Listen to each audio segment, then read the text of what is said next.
soprando no microfone. Bom, sejam todos muito bem-vindos a essa casa e mais uma vez eu os convido por uns instantes a fecharem os olhos, só para facilitar a nossa concentração. Se quiser ficar de olho aberto, não tem problema. E aí nós vamos elevando o nosso pensamento a Deus e a Jesus, nosso Mestre, pedindo a Ele que nos abençoe aqui neste momento e que permita que possamos alcançar aquilo que viemos buscar aqui nesta casa, elevando o nosso pensamento, elevando a nossa sintonia e a nossa vibração. Façamos a prece que Jesus ensinou. Pai nosso que estais nos céus, santificado seja o vosso nome. Venha a nós o vosso reino. Seja feita a vossa vontade, assim na terra como nos céus. O pão nosso de cada dia nos dai hoje, e perdoai as nossas ofensas, assim como nós perdoamos a quem nos tem ofendido. E não nos deixeis cair em tentações, mas livrai-nos de todos os males. Que assim seja, graças a Deus.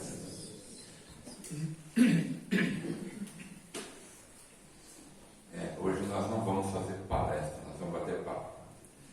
Uma coisa interessante que eu repito algumas vezes na casa, ao longo de algum tempo a gente vem repetindo, é o funcionamento da casa. Como é que funciona quando a gente vem aqui buscar um tratamento, buscar um socorro? Porque eu sei que muitos que estão aqui já trabalham com isso, já conhecem. Peço que tenha paciência, os que já conhecem. E alguns que não conhecem, talvez agora passem a conhecer e quebrar um pouquinho aquela ideia de que tudo aqui é mágico, tudo aqui é fantástico, é místico, né? Então é interessante que a gente entenda mais ou menos como funciona. E para que a gente comece nesse assunto, a gente começa quando entra ali pela porta. Quando a gente passa daquela porta para dentro, o nosso tratamento começa, por incrível que pareça.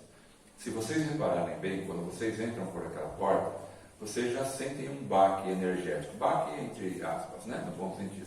Você sente uma energia diferente aqui no corredor, aqui na casa. Primeiro, porque a casa tem uma egrégora. Egrégora é aquela energia que paira aqui dentro a partir de tudo que é feito aqui dentro sempre. Então é uma energia que condiz com o ambiente. Você sente aquela egrégora quando entra. Segundo, que à medida que você entra, os espíritos já estão vendo a gente muito mais do que a gente vê o físico. Eles veem o perispírito, eles veem o nosso campo áurico, né? E aí eles observando já sabem o que é que está acontecendo com a gente. Tem uma boa ideia do que está acontecendo com a gente. Por exemplo, um congestionamento de energia aqui no chakra cardíaco, eles sabem que é coisa de emoções.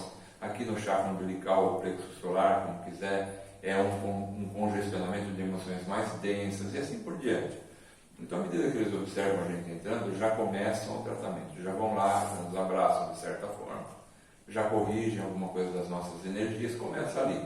E a gente também começa por nós mesmos, porque começamos a nos sentir muito melhor e muito diferentes. Mexe tanto com as energias, que depois que a gente vem e se senta aqui como vocês estão agora, muitas vezes começa uma abrição de boca que é terrível, né? A gente abre a boca, mas não é aquela abre a boca com aquele soninho, abre a boca como quem quer engolir o mundo. Repara vocês que quando começa essa abertura de boca, a gente está jogando tensões do corpo para fora. Tensões do corpo, do espírito também, porque o espírito fica tenso, a mente fica tensa, descarrega no corpo e sai. Então quando a gente começa aquela abrição de boca aqui, é a energia que você está jogando para fora, energia densa, né? Tensão. Aí a gente começa a relaxar conforme vai jogando aquilo para fora. À medida que a gente relaxa, porque jogou aquela tensão para fora, e começa aqui a ficar quieto, ouvindo isso, a nossa frequência cardíaca cai, o nosso metabolismo cai, os nossos pensamentos que estão sempre correndo muito na cabeça, muito acelerado, caem também e começa a vir o sono, né? É normal sentir sono. Muita gente se culpa, às vezes fala, nossa, mas eu vou lá e eu faço força para não dormir. É assim mesmo. Acalmou muito o que vai dentro da gente. Aquela correria maluca do dia a dia, daquela baixada, daquela acalmada, é muito normal sentir sono, não tem nada de extraordinário. Mas tem uma coisa interessante. Quando a gente entra na fase do início do sono, a gente chama de estado hipnagógico, é o estado que você vai cair no sono. E muitas vezes a gente fica ali se segurando, né? Quase dormindo. Às vezes até começa a sonhar de olho aberto, né? Ver umas imagens assim, opa! Né? Quando a gente começa a fazer isso, nós entramos num estado alterado de consciência. E quando a gente entra nesse estado alterado de consciência, o nosso subconsciente começa a se manifestar. Por isso que a gente começa a ver imagens sobrepostas ao que está olhando aqui. Então o nosso subconsciente começa a se manifestar e começa a jogar para fora o que está lá dentro. O que é bacana, o que não é bacana, o que é bonito, o que é tenso. E os espíritos que estão aqui agora, já trabalhando em nós todos, observam aquilo tudo e têm uma referência do que é que está pegando. Então tudo aqui é um trabalho, por incrível que pareça, tudo aqui é um trabalho. Sentar e ouvir a palestra, a gente brinca chamando que é um pedágiozinho que paga para depois tomar o passe aqui e fazer o tratamento. Mas é um pedágiozinho no bom sentido, porque você estar aí sentado, ouvindo a conversa, faz tudo isso que a gente falou. Faz se acalmar, jogar as tensões para fora, mexer com aquele metabolismo nosso, os espíritos entenderem melhor o que está acontecendo com a gente a partir desse relaxamento e da manifestação daquilo que está no interior. Então tudo isso é muito importante. Aí alguns, quando precisam, pedem para ser entrevistados, vão passar pela entrevista. A entrevista também é muito interessante, porque cada uma das pessoas que está lá sentada para entrevistar, nunca, jamais está sozinha. Ela entende do que está fazendo, por isso foi colocada lá. As pessoas que estão lá foram escolhidas pela direção da casa como pessoas competentes para estarem ali, para te ouvir, para te entender, para não haver julgamento, porque ninguém está aqui para julgar ninguém, a gente só quer saber no que pode ajudar. O restante não é da nossa conta, o julgamento do que se passa, né, no íntimo de cada um. A gente quer ajudar. Então ali o entrevistador, ele te ouve e ele fica perceptível, ele procura se ficar perceptível, eles fazem preces antes, tudo. E o espírito que está ali junto dele, é um ou mais, ajudando ele. Às vezes um espírito que está junto de vocês, um parente que gosta de vocês, que veio acompanhando para lhe ajudar, lhe trouxe aqui, estimulando, tipo, vamos hoje, está chovendo, mas vamos. Né? Quando ele chega, quando você está na entrevista, às vezes esse espírito se aproxima do médico que está te entrevistando e fala para ele assim: o problema dela é tratamento de equilíbrio. Pronto. E de repente a pessoa fala: esse aqui você vai por equilíbrio e tal. Ou ele chega e sopra, é desobsessão, encaminha para desobsessão. Basicamente, tem mais coisas, tem o tratamento de cura na maca, tem mais coisas. Mas esses dois tratamentos, basicamente, são os fundamentais. O de maca você pode considerar também como um reequilíbrio, né? Você está reequilibrando suas forças, suas energias, seu organismo e tudo mais. E o de desobsessão é um caso à parte, porque desobsessão significa que você está sendo incomodado por algum espírito. O que eu vou falar agora não é Allan Kardec que fala, é uma coisa que a gente percebe com os anos de experiência. Que nós temos aí basicamente 4 tipos de obsessão. Claro, pode ter muitos mais, né? Mas basicamente 4 tipos. Aqueles espíritos que estão nos atrapalhando um pouco e que gostam muito de nós. Vai falar assim: mas gosta de mim? Está me atrapalhando? Sim. Essas são as pessoas que às vezes são da nossa família, que desencarnaram um curto período, ou às vezes até um pouco mais longo, mas que não se encontram bem do outro lado, não se encontram tranquilas, serenas, porque fizeram a passagem. Elas não se conformam, às vezes, em ter feito a passagem. E aí voltam para casa e ficam próximas de nós, porque nos amam, querem ficar próximos daqueles que amam. Acontece que a presença desses parentes nas nossas casas, por mais que ele nos ame, por mais que ele não queira, nos incomoda, porque ele fica triste de não poder interagir com a gente. Ele chora, ele fica triste, ele se sente magoado, ferido de ter partido, não poder interagir mais com a gente. E tudo aquilo que ele sente dentro da casa, com a afinidade que tem conosco, porque é um parente, passa tudo para a gente. E a gente em casa começa a se sentir estranho, ruim, triste, depressivo e não sabe por quê. E às vezes esse parente está lá dentro. E a gente fala assim: mas é sempre que acontece isso? Não. Isso em alguns casos acontece.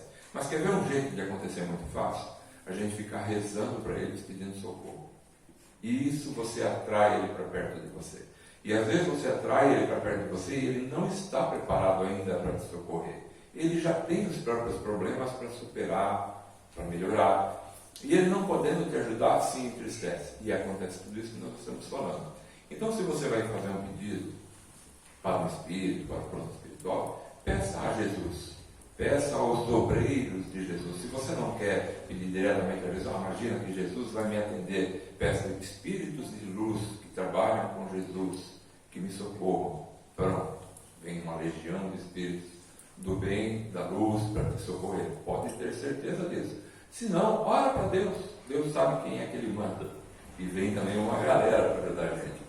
Mas não é um parente. Eles estão em pé de igualdade conosco, mais ou menos. A menos que o seu parente seja o Gandhi, a Madre Teresa, tudo bem. Eles têm um cacife maior do que o nosso, né? Caso contrário, esse é o comportamento. Nós falamos do obsessor que gosta da gente. Aí tem o que não gosta. Por que ele não gosta? Porque nós somos um espelho dele. Ele observa a gente no dia a dia, vê os erros que a gente comete, as coisas que a gente faz, e ele se vê na gente e não gosta. Do mesmo jeito acontece com a gente em relação aos nossos irmãos encarnados. A gente olha o defeito do outro e fala, não gosto daquela pessoa por causa disso, daquilo. No fundo, ela está sendo um espelho nosso. Por que a gente não gosta? Porque eu não gosto de saber que eu ainda estou assim, como eu estou me vendo naquele espelho. Eu queria estar melhor, eu queria ter superado os meus problemas. Mas como somos todos seres humanos, isso faz parte da nossa natureza. Então é preciso caminhar com calma, com serenidade e ir resolvendo pouco a pouco, né? E evitar de desgostar assim da outra pessoa. O terceiro é aquele que é um caso antigo. Teve algum problema com a gente lá no passado, numa outra existência, ele vasculhou, de repente encontrou a gente encarnado aqui. E falou, está ali, ele está com um corpo novo, mas eu achei, descobri. E aí ele vem cobrar a dívida que ele acredita que nós temos com ele. Mas eu me lembro sempre nesses casos de uma coisa muito importante, muito interessante, que o Haroldo Dutra, que eu gosto muito das palestras, dos comentários dele, uma vez ele falou assim, que no caso de obsessão, de obsediado, né, entre vítima e algoz, ele falou, não existe na verdade vítima e algoz, são só companheiros de infortúnio. E olha que frase interessante, porque quando você encara dessa maneira, você começa a entender que se tem algum espírito cobrando alguma coisa de você hoje, é porque você também errou com ele no passado. Então somos companheiros de infortúnio, os dois estamos com dívidas, os dois temos problemas a resolver. Que tal então se a gente fizesse as pazes aqui e agora e acabasse com isso de uma vez por todas, né? Então, primeiro a gente perdoar, segundo a gente pedir o perdão. Quando a gente vem aqui na casa buscar esse socorro, esse espírito às vezes entra com a pessoa aqui dentro e tem um canto reservado. Não fica pensando que é na biblioteca, perto do banheiro, porque isso aqui no espiritual é muito maior e diferente do que o físico, né? Mas ele entra com a gente e fica num canto. Ele é separado ali num canto, onde ficam todos aqueles que vão receber o que precisam, o tratamento que necessitam, o esclarecimento que necessitam. E a gente está aqui, tomando passe, aquela coisa toda, e eles estão lá sendo conversados, explicados, tudo mais.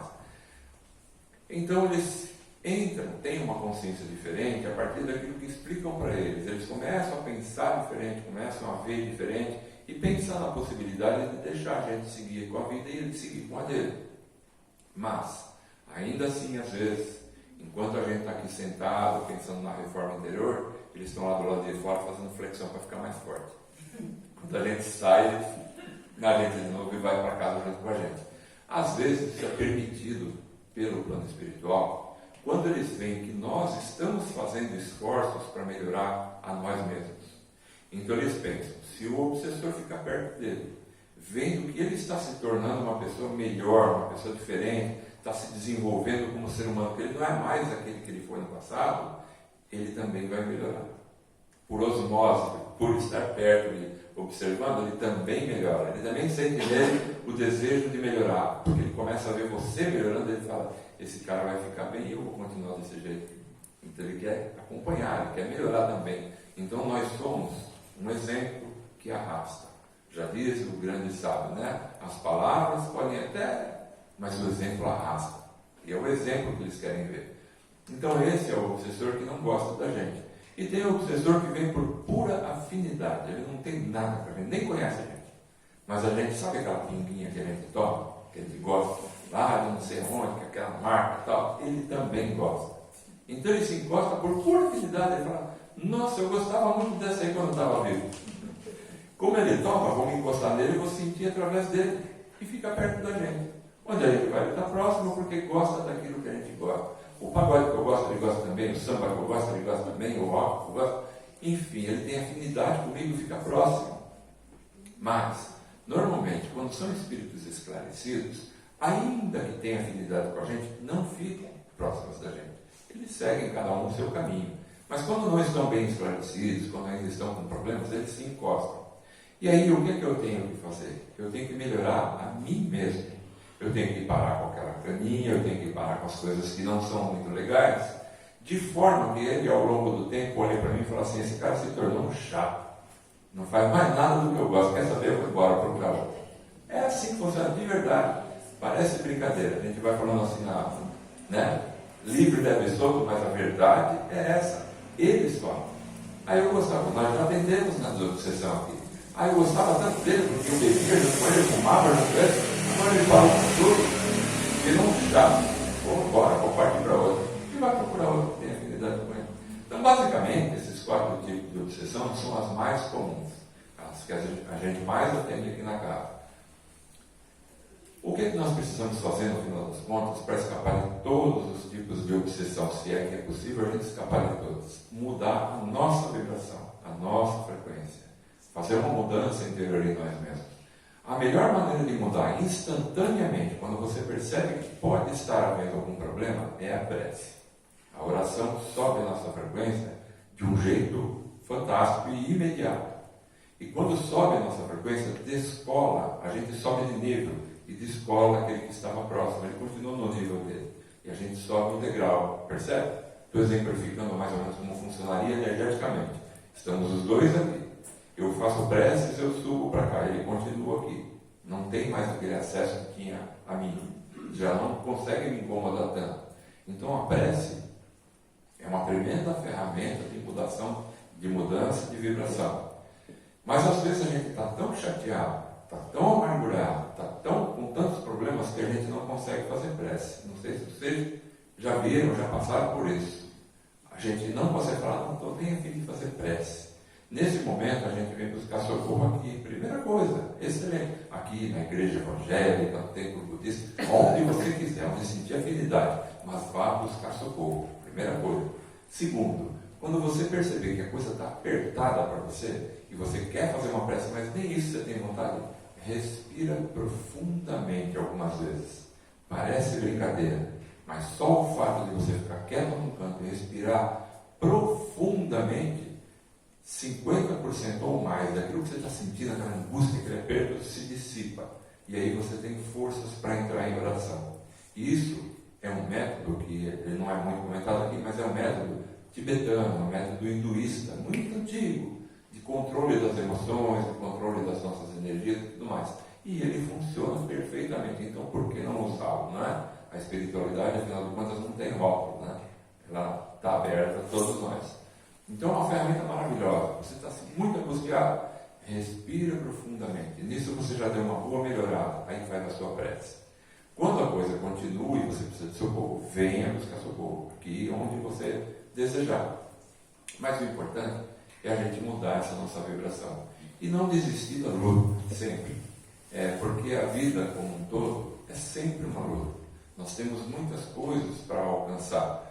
Tanto coisas que são materiais, que fazem parte da vida. Às vezes as pessoas têm a ideia de que o trabalho material, isso não importa, que nós somos... Não importa sim, nós precisamos pôr o pão na mesa, pagar as contas, manter a casa da gente em ordem, então é importante. E toda a vida da gente é sempre uma luta, é no plano material, é no plano moral, espiritual, mental. Então mental nem se fala, né? A gente está aqui achando que está controlando os pensamentos, daqui a pouco vem outro, e você só fica jogando e vem outro e assim por diante. Então é necessário que a gente faça um esforçozinho para isso. Outra coisa importante e interessante, hoje eu estou vendo aqui um silêncio absoluto, né? Mas há ocasiões que a gente fica ali, às vezes quando eu não estou de frente, estou lá dentro, estou lá atrás, e ouço pessoas conversando enquanto está acontecendo aqui a preleção, ou enquanto espera para tomar o passe e tudo mais. Não é errado conversar, mas não nesse momento, não aqui dentro. Aqui o importante é que a gente permaneça no maior silêncio possível. Por quê? É importante para nós, para a nossa concentração, para a nossa elevação vibracional. E é importante, principalmente, a gente tem que lembrar daqueles que estão do nosso lado. Porque às vezes o nosso problema é simples. Meu problema eu não estou me sentindo muito bem, estou meio chateado, venho aqui tomar um passe. Mas às vezes o outro do lado está com um problema muitíssimo mais grave, muito mais difícil. Então, por respeito, pelo menos, a gente tem que ficar em silêncio. Manter o silêncio, concentração, se puder faz uma prece, se não só ficar quietinho ali em silêncio. Facilita o trabalho deles. E uma coisa muito importante, vamos agora trocar de lugar.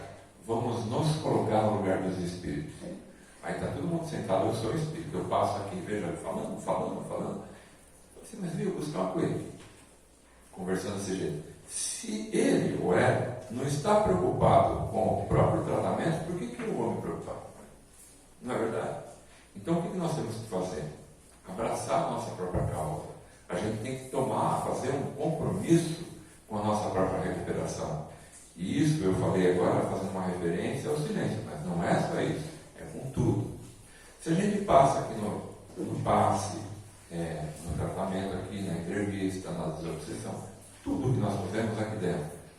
Aí quando a gente sai lá fora, volta para o dia a dia e nós não mudamos absolutamente nada, o que nós podemos esperar? Que tudo se repita num ciclo interminável. Aqueles que estavam próximos de nós vão voltar. Como eu disse, eles estão lá fora fazendo flexão, esperando a gente. Se a gente não mudar, está ali junto novamente. Estão lá os problemas emocionais novamente. Não precisa ser só um espírito incomodante. Nós saímos do nosso controle com uma facilidade imensa. Nós saímos do nosso equilíbrio, não é? Basta chegar um boleto em casa, a gente já começa a se arrepiar. Fora os outros problemas. Então a gente precisa mudar de atitude, precisa mudar o comportamento, pouco a pouco, na medida do possível. A questão é nunca desistir, nunca desistir.